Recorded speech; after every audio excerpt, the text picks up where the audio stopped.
Сайн байна уу? Та яг одоо илүү өрөө сүгийг хүлээн авч үзэж байна. За ингээд намайг дэмждэг, subscribe дарсан та бүхэндээ баярлалаа. Илүү өрөө сүгийг байнга сонсдог та бүхэндээ баярлалаа. Бүгдэнд нь хайртай шүү гэж хэлье. За мөн та анх удаа илүү өрөө сүгийг сонсож байгаа бол илүү өрөө сүг дээр лайк дараарай, subscribe дарж бидэнтэй нэгдэрэй гэж хүсье. За ингээд өнөөдрийн ярих хэрэг бол их сонирхолтой хэрэг байгаа. Чин гих залуугийн амьдралын их сонин түүхийг ярих болно. За ерөнхийдөө одоо товчхондоо ярих юм бол чин бол одоо их нэртэйгээ анх танилцах сайтаар танилцаад тэр хоёр гэр бүл болоод ингээд 3 сайхан охинтой болсон байдаг. За ингээд 16 жил танилцсныхан дараа түүний эхнэр нь одоо тий маш муухай байдлаар түүнийг хуурч. За 3 охин нь бол чин гих залуугийн бол одоо биологийн хүүхдүүд нь биш болохыг тэрээр олж мэддэг байгаа. За ингээд энэ хүний сонио амьдралын түүх ер нь эхнээсээ төгсгөл хүртлээр юу болсон бэ? Энэ сонин одоо проблемтай тэр адармаатай асуудал нь яаж шийдэгдсэн бэ? Энэ тухай хэдүүлээ одоо ингээд олж мэдцгээе. За Чэнийг магадгүй 2023 оны хамгийн их бухимдсан хүнээр тодорсон баха гэж хятадын одоо телевизүүдээр ярьсан байна. За мэдээж өнөөдрийн ярих хүнийг бол Чэн гэдэг. Тэрээр хятадын Жанши мужийн Шанграо хотод амьдардаг иргэн юм байна. Чэн гэрлээд 16 жил болж 3 охинтой болсон ч түүний 3 охин нь өөрийнх нь биологийн хүүхдүүд биш болохыг санамсаргүй байдлаар олж мэдсэн юм.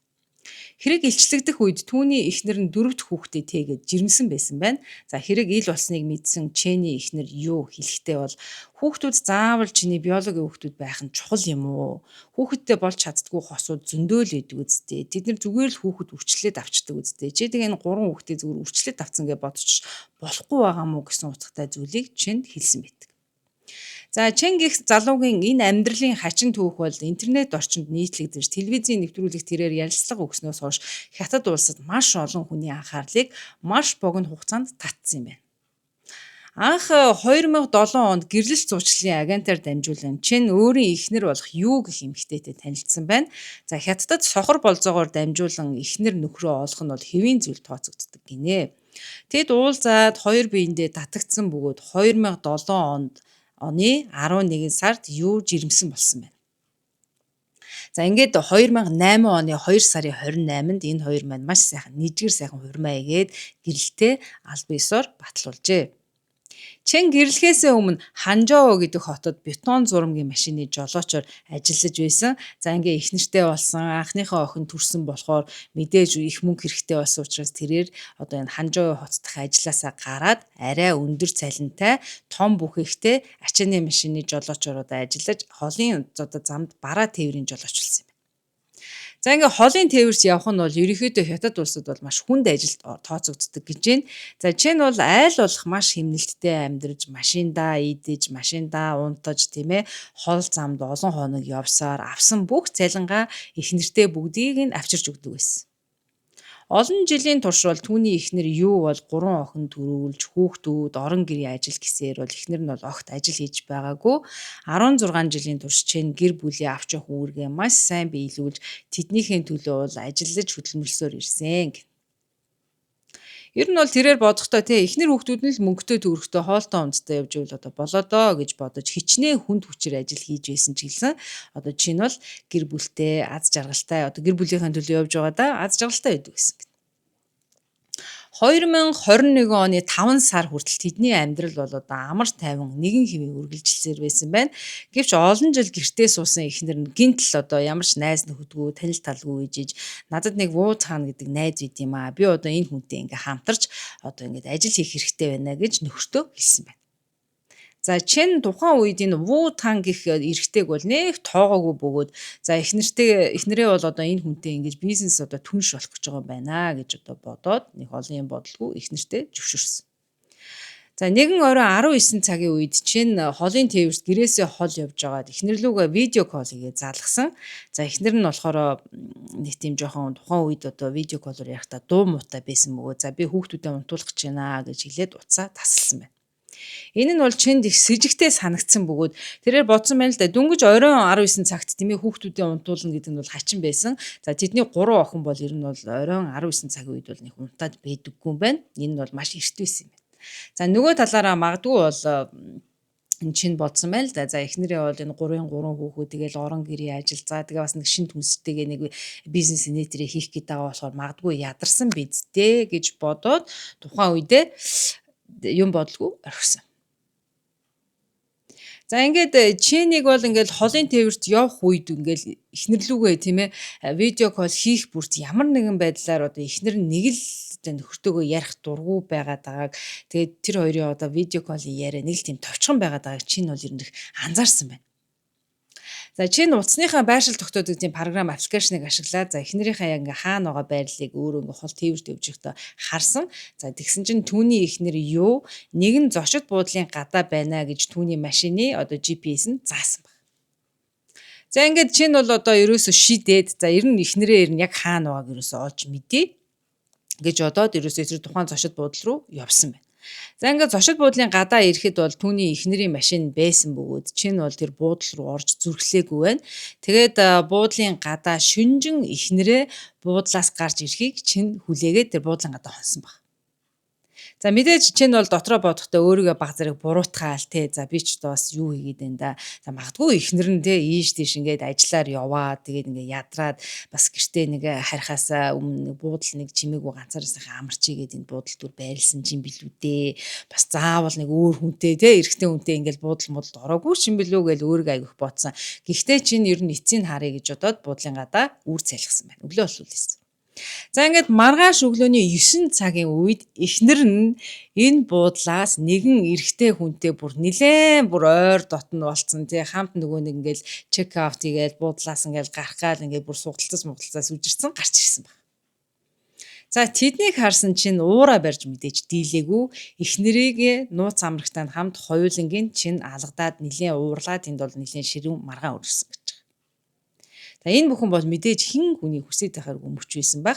Чин эхнэрийнхээ ах дүү нарт болон хадам ээж рүүгээ залгаад те ингээд одоо танаа охин чинь ингээд араар тавьсан ингээд баригдсан ингээд хэлсэн байна. За чин бол энэ ах дүү одоо тэр хадам талынхаа ах дүү болон хадам ээжтэй энэ бүх мэдээг дуулахдаа бол дотроо бол бодсон байна. За мэдээж бол одоо тэд нэр те чиний таалд орж одоо юу хийгээд байгаа юм бэ? Яаж ийм амар босромог үйл хийж чадж байна гэж хэлэх болов гэж найдаж исэн гинэ. За тэгсэн чинь хадмууд нь бол бүр эсрэг зүйлийг чинд хэлсэн ба. За чинд бол хадам талынх нь хэлэхдээ бол ерөөсөө за ерөөсөө чи бол юуг одоо ингээд 50-д явуулчихаа. Наа хоёроо ерөөсөө 50 орхио. Чи бол одоо юугаас одоо салсан чин дээрээ гэж хэлсэн байна. Энэ бүхнийг сонссон чиний уур нь хурж яахаараа би энэ хоёрыг зүгээр тавьж явуулах ёстой юм бэ гэж тухайн үедээ бодсон гэж байна. За тэрээр бол телевизийн нэвтрүүлэгт энэ бүх явдлаа ярьж байх үедээ өөрхий эхнэрээ дурсахтаа уйлж исэн байгаа. Зарим энэ хүн эхнэрийн тухай ярихдаа уйлж гинэ гэдэг чинь үүргэнд эхнэртэй хайртай л байна л та. За нэвтрүүлгийн үеэр чинь ярихдаа тийм ээ би бол одоо миний эхнэр хүүхдүүдээ бодоод ингээд надтай буцаад нийлья гэд ингээд ирсэн бол надад хэлсэн бол би бол эхнэрийгээ уучлаад хүлээгээд авах байсан. Тэгээ хүүхдүүд маань ингээд эцэггүй үсгийг би бол хүсэхгүй байна гэж бол хэлсэн баг. За чинь эхнэрээ буцаад ирнэ гэж хүлээсэн ч гэсэн эхнэр нь бол шууд одоо хатуу салахаар шийдсэн байна. За энэ бүхний эцэст бол чинь тэ хүүхдүүдээ бодоод за эхнэрээ одоо ингээд ирнэ тавьж явуулахаар шийдсэн гинэ. За ингээд энэ хэрэг болохоос өмнө тэр хэрүүл маргаан ерэн жоох ингээд нэг намжаал ээж исэн юм байна л да. За ингээд 2021 оны 12 сард чинь эхнэрээ 300 мянган юаны зээл аваад за ерөөсөө нөхртөө чилээгүй энэ зээл энэ 300 мянган юаныг юунд зарцуулснаа ч мэдэхгүй мэддэггүй ингээд сургуу алга болсон байгааг олж мэдсэн баг. За ингээд бол чинь бол мэдээж эхнэртэйгээ маргалцсан. За энэ их мөнгийг чи юунд хэрэгэлсэн юм бэ? Яасан юм бэ? Одоо би төлөх болчоод байна гэх ингээд маргалцсан.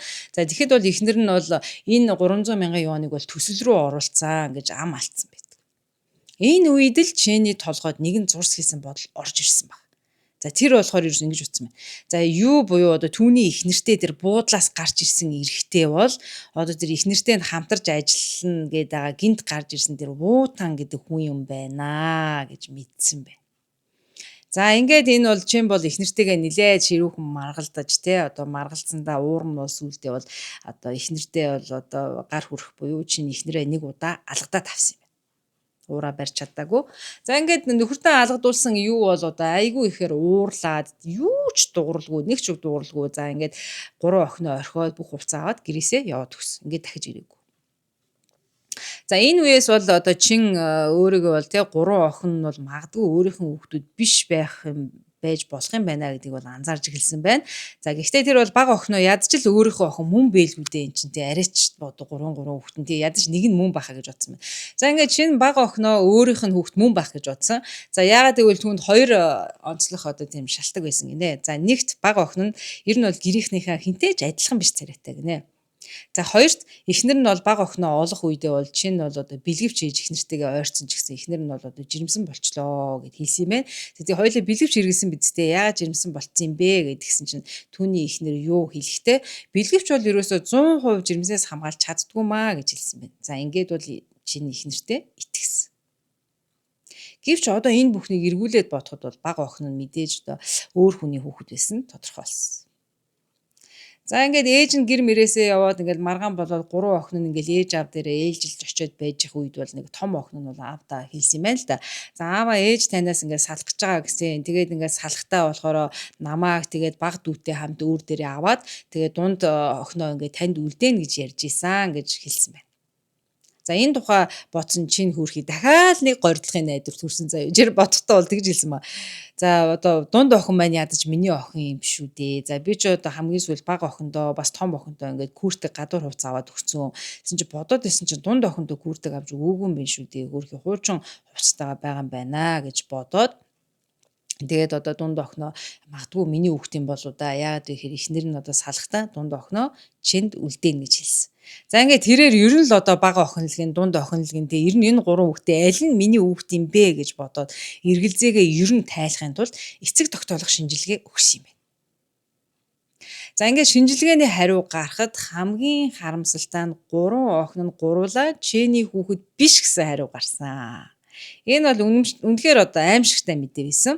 Энэ олон жилийн турш эхнэртэй одоо тэгээ яаж маллуулж явснаа мэдээд бол чин тун хэсүү байдалд орсон. 16 жилийн турш эхнэр нь араар нь тавьж бүр өөр хүний 3 хүүхдийг бол одоо өөрийнх нь гэж хуураад тэгээ энэ бүх одоо солиотой үйлдэлийг мэдсэн чинь маш их харамссан байна. Чин бол телевизэд өгөх ярилцлаганда тий хэлсэн байл да. За бүр бай гэхэд ганц хүүхэд мань л одоо миний охин байсан бол би бол эхнэртэйгээ одоо эргэж нийлээд эхнэрээ араар тавьсан энэ 16 жилийн хууралт мууралт тий одоо тэр 2 хүүхэд минийх биш үнэ хамаагүй би бол эхнэртэйгээ эргээд нийлэхэд үнэхээр бэлэн байсан гэж хэлсэн баг. За ингээд 5 сарын 22-нд одоо энэ чин гих залуугаас бол хятадын томоохон сонин хэвлэлүүд бол ярилцлага авсан байна. За тэгээд энэ бүх мэдээ хятад даяар бол одоо сонин хэвлэлээр тархсан. За тэгээд энэ мэдээ тарснаас хойш буюу 5 сарын 28-нд түүний эхнэр юу болон түүний нууц амраг Вутан 2 чиний байшингийн цонхыг хаглаад за тэгээд дотор нь ингээд солиу тасаагаа шидээд тэгээд гэрийнхэн хаалгыг нь бол эвдээд гэрт нь орсон баг. За энэ үед бол мэдээж чинь гэртээ байгаагүй бөгөөд түүний гэрт бол түүний настай аав ээж хоёр нь байсан юм байна. За ингээд 70 настай аав нь бол одоо маш ихээр цочирдоод тийм ээ цонх мохыг халаад энэ чинь солиу шидээд хаалга үүдийн хүн эвдээд ороод ирэхээр аав нь бол цус харвах төгсөн гэж байна.